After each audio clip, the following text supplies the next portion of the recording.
প্রবল ঝড় বৃষ্টি হচ্ছে। বৃষ্টির ফোঁটাগুলো এত বড় যে মনে হচ্ছে রাস্তাঘাট সব জলে ডুবে যাবে। চারিদিক অন্ধকার, মাঝে মাঝে বিদ্যুতের ঝলকে একটু আলো দেখা যায়। রমেশ কাকার চায়ের দোকানে বসে আছে রাঘব। হাতে ধরা চায়ের কাপ থেকে ধোঁয়া উঠছে। চুপচাপ বসে চা খাচ্ছে সে।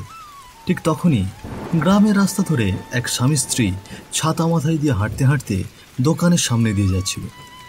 তাদের দেখে রাঘব বলে উঠল, কি গো শ্যামলদা, আরে এদিকে এদিকে। বলছি বৌদিকে নিয়ে এমন ঝড় বৃষ্টির মধ্যে কোথায় চললে? আর বলিস না রে রাঘব, আমার শাশুড়ি মা খুব অসুস্থ হয়ে পড়েছেন। আজ মনে হয় আর ফিরতে পারবো না, তাই তোর বৌদিকে নিয়ে একটু শ্বশুর বাড়ি যাচ্ছি। তা তুই এমন ঝড় বৃষ্টির মধ্যে এখানে এই চায়ের দোকানে বসে আছিস কেন? আরে ওই যে আমার একটা চাচাতো ভাই ছিল না, আরে সুনীল গো, সে অনেক বছর পর শহর থেকে আসছে বুঝলে, তাই তো ওর জন্য এখানে বসে বসে অপেক্ষা করছি। আচ্ছা ঠিক আছে রে, চলি তাহলে, ওখানে আবার পৌঁছতে দেরি হয়ে যাবে। এই কথা বলে শ্যামলদা ও তার স্ত্রী আবার বৃষ্টি ভেজা রাস্তায় হাঁটা শুরু করল।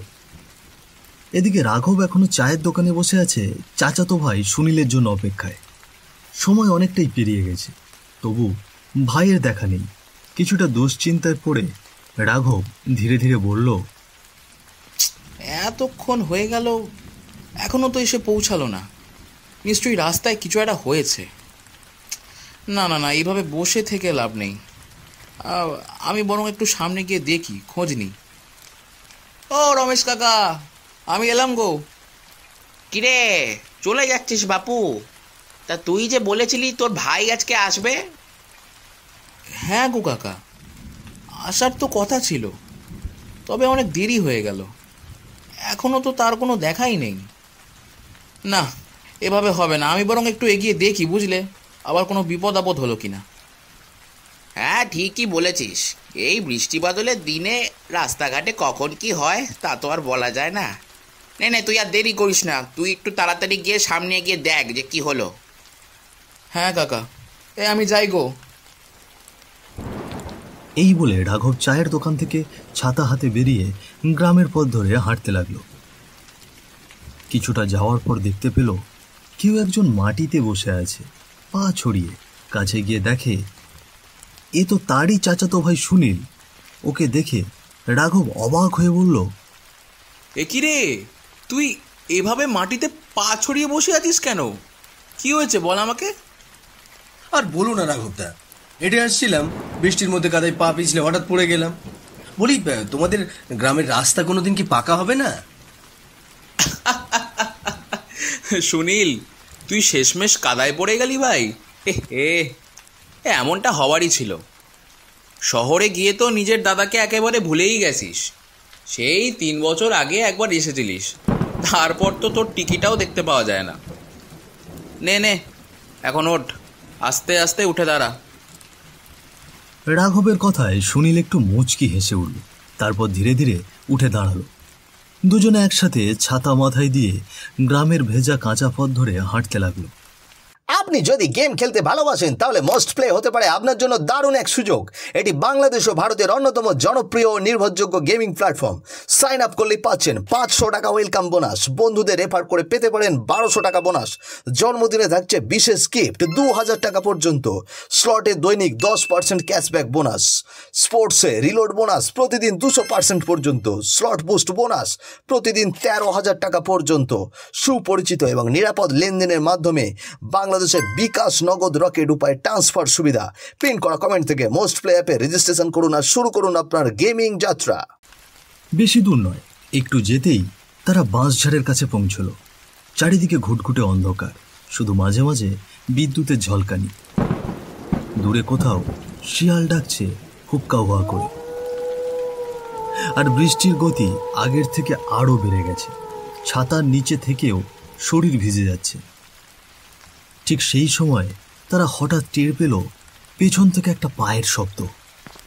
কেউ যেন ধীরে ধীরে ওদের দিকে এগিয়ে আসছে। দুজনে থমকে দাঁড়ালো, চুপচাপ, কেউ কিছু বলছে না। একসাথে ধীরে ধীরে পিছন ফিরে তাকালো। চারিদিকে শুধুই ভিজে কাদামাখা রাস্তা, কোথাও কেউ নেই।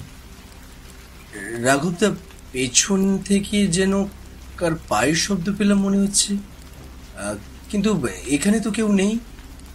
হ্যাঁ রে, এ আমারও তো তেমনই লাগলো। ও হবে হয়তো মনের ভুল। এখন চল চল, রাত হয়েছে। এমনিতেও এই গ্রামের পথঘাট তেমন ভালো নয়। তুমি কি এখনো ভূত টুত বিশ্বাস করো নাকি গো? এর আগের বারে যখন আসলাম তখনও তুমি আমাকে বললে রাতে একা না বেরোতে, ভূত গলা মুটকে দেবে। দাদা, এসব কুসংস্কার ছাড়া আর কিছু নয় গো, বুঝলে? এসব ভূত বলে কিছু হয় না। সুনীলের কথায় রাঘব যেন একটু বিরক্ত হয়ে গেল, মুখে কিছু একটা বলবে ভাবছিল। ঠিক তখনই হঠাৎ তাদের মাথার ওপর দিয়ে কি যেন একটা গরম হাওয়ার মতো কিছু ছুঁয়ে গেল। সুনীল কিছুই বুঝতে পারল না, কিন্তু রাঘব থেমে গেল। তার মুখে একটা অদ্ভুত ভাব, কিছু একটা টের পেয়েছে যেন। তখনই সে ধীরে ধীরে বলে উঠল, এই সুনীল, তাড়াতাড়ি পা চালা বলছি। আরে এখন মস্করা করার সময় নেই। আচ্ছা ঠিক আছে, চলো। তবে রাঘবদা, তুমি এত রেগে যাচ্ছ কেন? রাঘব সুনীলের কথার কোনো জবাব দিল না। সুনীলও একটু মুখ ভার করে দ্রুত হাঁটতে শুরু করলো। হাঁটতে হাঁটতে তারা বাড়িতে পৌঁছে গেল। রাঘব সুনীলকে ঘরে নিয়ে গিয়ে বসালো, তারপর বলে উঠল, নে নে, আর তোকে মন ভার করে থাকতে হবে না। আর শোন, এখানে বস, আমি তোর জন্য কিছু খাবারের ব্যবস্থা করছি। পেট বেশ ভরা আছি গো দাদা, আমি কিছু খাবো না। আসার সময় আমি হোটেল থেকে খেয়ে এসেছি। আর তুমি মন ভার করে থাকতে দাও কই? হ্যাঁ, আচ্ছা এই ব্যাপার, চল নে তাহলে শুয়েই পড়। এই কথা বলেই রাঘবও নিজের ঘরে গিয়ে শুয়ে পড়ল। রাতটিও আস্তে আস্তে আরো গভীর হতে লাগলো। রাঘব তখন একদম ঘুমের মধ্যে ডুবে গেছে। বাইরে তখন উঠেছে প্রবল ঝড় বৃষ্টি, তীব্র শব্দে বারবার বজ্রপাত হচ্ছে। বাতাস এমন বেগে বইছে যেন তালগাছগুলো পর্যন্ত উপড়ে যাবে। সেই মুহূর্তেই রাঘবের বাড়ির দরজায় একদম হঠাৎ করেই জোরে ঠক ঠক করে শব্দ হলো। শব্দটা এত জোরে ছিল যে রাঘব এক ঝটকায় উঠে বসে পড়ল বিছানায়। আরে এত রাতে দরজায় এমন শব্দ? এই সময় আবার কে এলো? না না, শব্দ তো থামছেই না। যাই তো, একবার উঠে গিয়ে দেখি কে এমন করছে। রাঘব ধীরে ধীরে দরজার দিকে হাঁটতে লাগলো। গিয়ে দরজাটা খুলে দেখলো সামনে একজন রোগা পাতলা লোক দাঁড়িয়ে আছে। গায়ে পুরনো ধরনের কাপড়, মুখটা যেন চিন্তায় ভরা। লোকটাকে দেখে রাঘব একটু অবাক হয়েই বলে উঠল, কে আপনি? আপনাকে তো ঠিক চিনতে পারলাম না। বাবু, আমি পূজার বাড়ি আসছিলাম, কিন্তু দেখলাম ওদের দরজায় তালা ঝোলানো। হ্যাঁ, বৌদির মা অনেক অসুস্থ, তারা সেখানেই গিয়েছে। আজ আর ফিরবে না, বুঝলেন? আমি যে অনেক দূর থেকে এসেছি বাবু, এই দুর্যোগের মধ্যে ফিরে যাওয়া তো সম্ভব নয়। তুমি যদি কিছু মনে না করো, এই এক রাতের অতিথি মনে করে আমাকে একটু আশ্রয় দেবে? বৌদির আত্মীয় বলে কথা, আর বাইরেও ভালোই বৃষ্টি হচ্ছে। এমন সময় কি লোকটাকে ফিরিয়ে দেওয়া ঠিক হবে? না না, আজ রাতটা বরং তাকে এখানেই আশ্রয় দিয়েই দিই। কি হলো বাপু, কিছু বলছো না কেন? না না, তেমন কিছু না। আপনি আসুন না ভেতরে, আসুন আসুন। রাঘবের কথা শুনে লোকটি তার সাথে পেছনে হাঁটতে লাগলো। রাঘব তাকে একটা ঘরে নিয়ে এলো। আপনি এখানে বসুন, আমি আপনার জন্য গামছা নিয়ে আসছি। হে, বৃষ্টিতে পুরো ভিজে গিয়েছেন তো। লোকটি খাটে বসে পড়ল, আর রাঘব কিছুক্ষণের ভেতরে একটি গামছা এনে তার হাতে দিল আর বলে উঠল, আপনাকে আগে বরং কিছু খেতে দিই, তারপর না হয় শুয়ে পড়বেন। না বাপু, রাতটি থাকতে দিয়েছো এটি অনেক, আর আমি খেয়ে এসেছি। আচ্ছা ঠিক আছে ঠিক আছে, তাহলে আপনি শুয়ে পড়ুন, আমি এই পাশের ঘরেই আছি। যদি কিছু দরকার পড়ে আমাকে কিন্তু অবশ্যই ডাক দেবেন। রাঘব ধীরে ধীরে চলে গেল নিজের ঘরে। সারাদিনের ক্লান্তিতে তখন সবাই গভীর ঘুমে। রাত যেন আরো ভারী হয়ে উঠেছে। ঘড়ির কাঁটায় ঠিক তখন রাত 3:30। হঠাৎ রাঘবের কানে আসে এক অদ্ভুত ভয়ঙ্কর কণ্ঠের গান। তার গা শিউড়ে ওঠে। কে জাগিস রে নিশি রাতে, ডাকে তোকে শ্মশান পাতে, হাসির মাঝে কাঁধে ছায়া, মাথার পাশে বাজে কাঁসা, মাটির নিচে হাত যে টানে, কার লাশ লুকানো কার কানে কানে, রক্ত খুঁজি ছায়া চাই, চুপচাপ বসে তোর ঘুম খায়।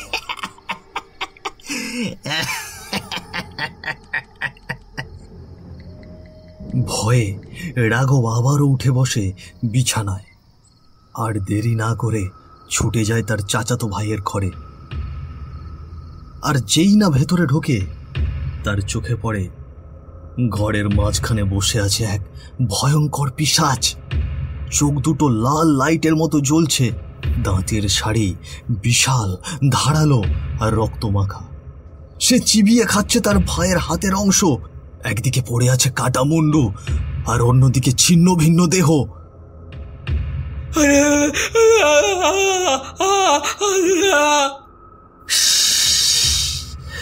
চুপ, একদম চুপ। আজ দীর্ঘ 3 বছর পর শেষ করলাম আমি আমার প্রতিশোধ।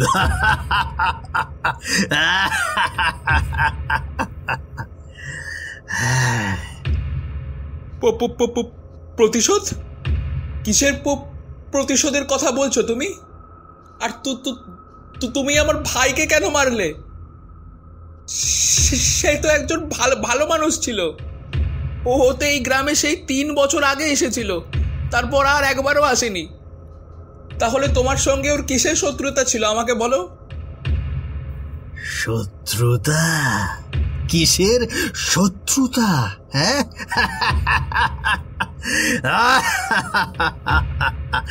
শুনতে চাস? তবে শোন। তোর ভাই আমার গীতাকে আমার কাছ থেকে ছিনিয়ে নিয়েছে 3 বছর আগে, যখন সেই গ্রামে এসেছিল। আমি তখন পাশের গ্রামে থাকতাম। আমার নাম ছিল দেবু, আর সে গ্রামেই থাকতো আমার প্রেয়সী গীতা। একদিন রাতে আকাশে ঝমঝমিয়ে পড়ছে বৃষ্টি। পুকুর পাড় ভিজে একাকার, চারপাশ ধোঁয়াটে। সেই ভেজা সন্ধ্যায় একটা পুরনো গাছের নিচে দাঁড়িয়ে আছে গীতা আর সুনীল। ভিজে কাপড় গায়ে লেগে আছে। তাদের থেকে একটু দূরে আর একটা গাছের আড়ালে ভিজতে ভিজতেই দাঁড়িয়ে আছে দেবু। চোখের জল মিশে যাচ্ছে বৃষ্টির জলে। সে নিশ্চুপ, নীরবে সব শুনছে, সব দেখছে।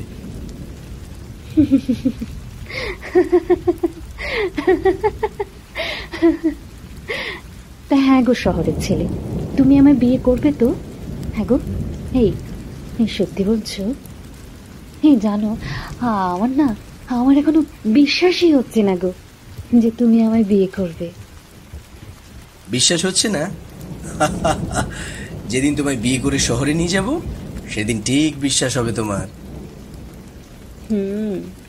ভগবান যেন এই স্বপ্নটা সত্যি করে দেয় গো। গীতার সেই হাসির শব্দটা যেন দেবুর বুক চিরে গেল।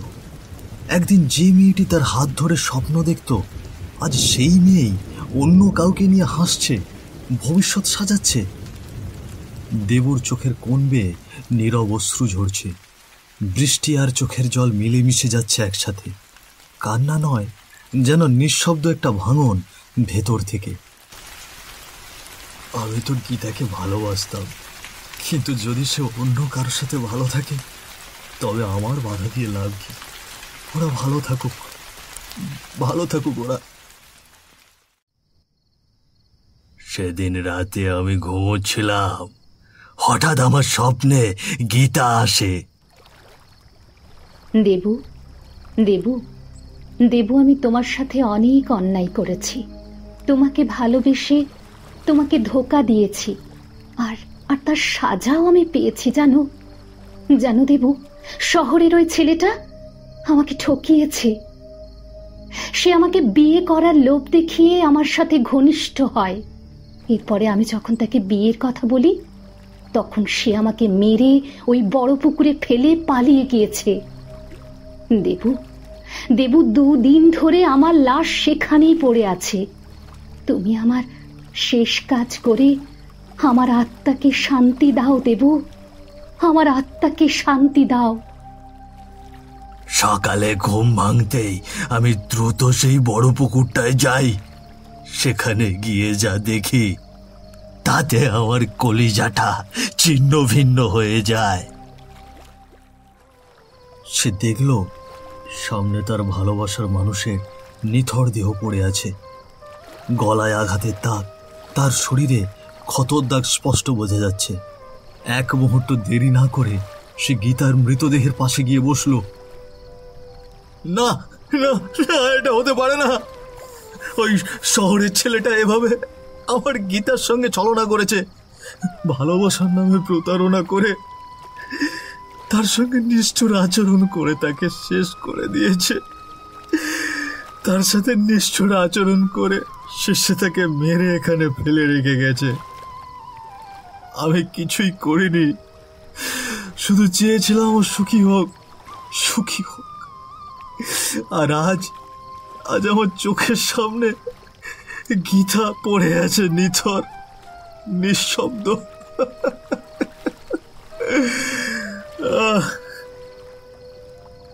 প্রিয় মানুষটির এই অবস্থা দেখে দেবুর বুক যেন ছিন্ন বিচ্ছিন্ন হয়ে গেল।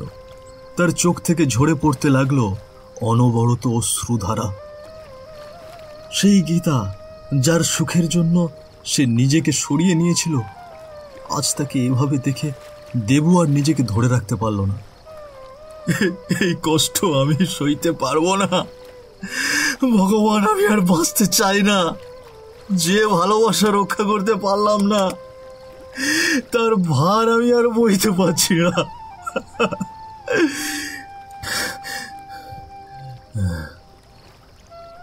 এই কথা বলেই দেবু ছুটে গিয়ে পুকুরে ঝাঁপ দিল। তার যন্ত্রণার শেষ সীমানা ছিল এটাই। জীবন শেষ করে দিতে চেয়েছিল সে এই যন্ত্রণার থেকে মুক্তি পাওয়ার জন্য। কিন্তু ঠিক সেই মুহূর্তেই পুকুরের জলে মিলিয়ে যাওয়ার আগে আকাশের গর্জন আর বিজলির আলোয় তার গলা জোরে জোরে কেঁপে উঠল। আমি ছাড়বো না, আমার গীতার খুনিকে আমি ছাড়বো না। আমি আবার ফিরে আসবো প্রতিশোধ নিতে। পিশাচটির মুখে নিজের ভাইয়ের সেই নৃশংস কুকর্মের কথা শুনে রাঘব একেবারে স্তব্ধ হয়ে গেল। চোখের কোণে জমে থাকা জল আর আটকে রাখা গেল না, চুপি চুপি গড়িয়ে পড়তে লাগলো গাল বেয়ে। একটা সরল সাদাসিধে মেয়ে শুধু ভালোবেসেছিল বলেই তাকে এভাবে ঠকিয়ে হত্যা করে চলে যাওয়া, সেই নির্মম সত্যিটা যেন রাঘবের বুক চিরে ছিন্ন ভিন্ন করে দিচ্ছিল। তার মুখভঙ্গিতেই ফুটে উঠছিল সেই যন্ত্রণার ছাপ। নিজের ভাই এমন নিষ্ঠুর হতে পারে, এই সত্যিটাই যেন বিশ্বাস করা কঠিন হয়ে দাঁড়িয়েছিল তার জন্য। আর ঠিক এইভাবেই তোর ভাই আমার গীতাকে মেরে ফেললো। আমি অপেক্ষা করে গিয়েছি দিনের পর দিন, মাসের পর মাস, বছর পেরিয়ে গেছে শুধু একটা দিনের আশায় যে কবে সে ফিরে আসবে এই গ্রামে। আর সে আজ 3 বছর পর এসেছে। ঠিক 3 বছর পর। আর এই সুযোগে আমি ছদ্মবেশ ধরলাম, একজন সাধারণ অতিথির মুখোশ পরে ঢুকে গেলাম তোর বাড়ির ভিতরে, আর তারপর নিজের হাতে শেষ করলাম আমার প্রতিশোধের যজ্ঞ। আজ গীতা শান্তি পাবে, আমি আমার শপথ পূর্ণ করলাম।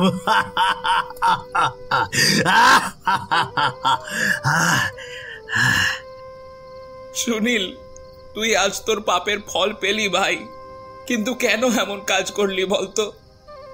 ভালোবাসার ছলনা করে একটা নিষ্পাপ প্রাণকে মেরে ফেললি ভাই। আজ সেই পাপের মাসুল তোকে দিতে হলো তোর জীবন দিয়ে। সুনীল, তুই আমার ভাই, কিন্তু আজ আমি তোকে কিছুতেই ক্ষমা করতে পারছি না ক্ষমা করতে।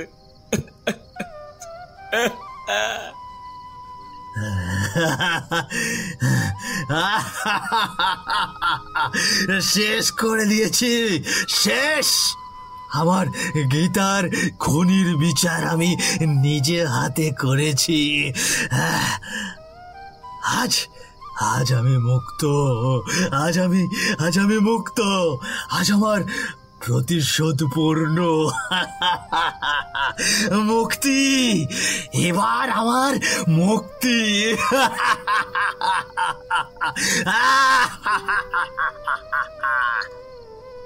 এই কথাগুলো বলেই দেবুর পিশাচ ধীরে ধীরে ধোঁয়ার মতো মিলিয়ে গেল অন্ধকারে।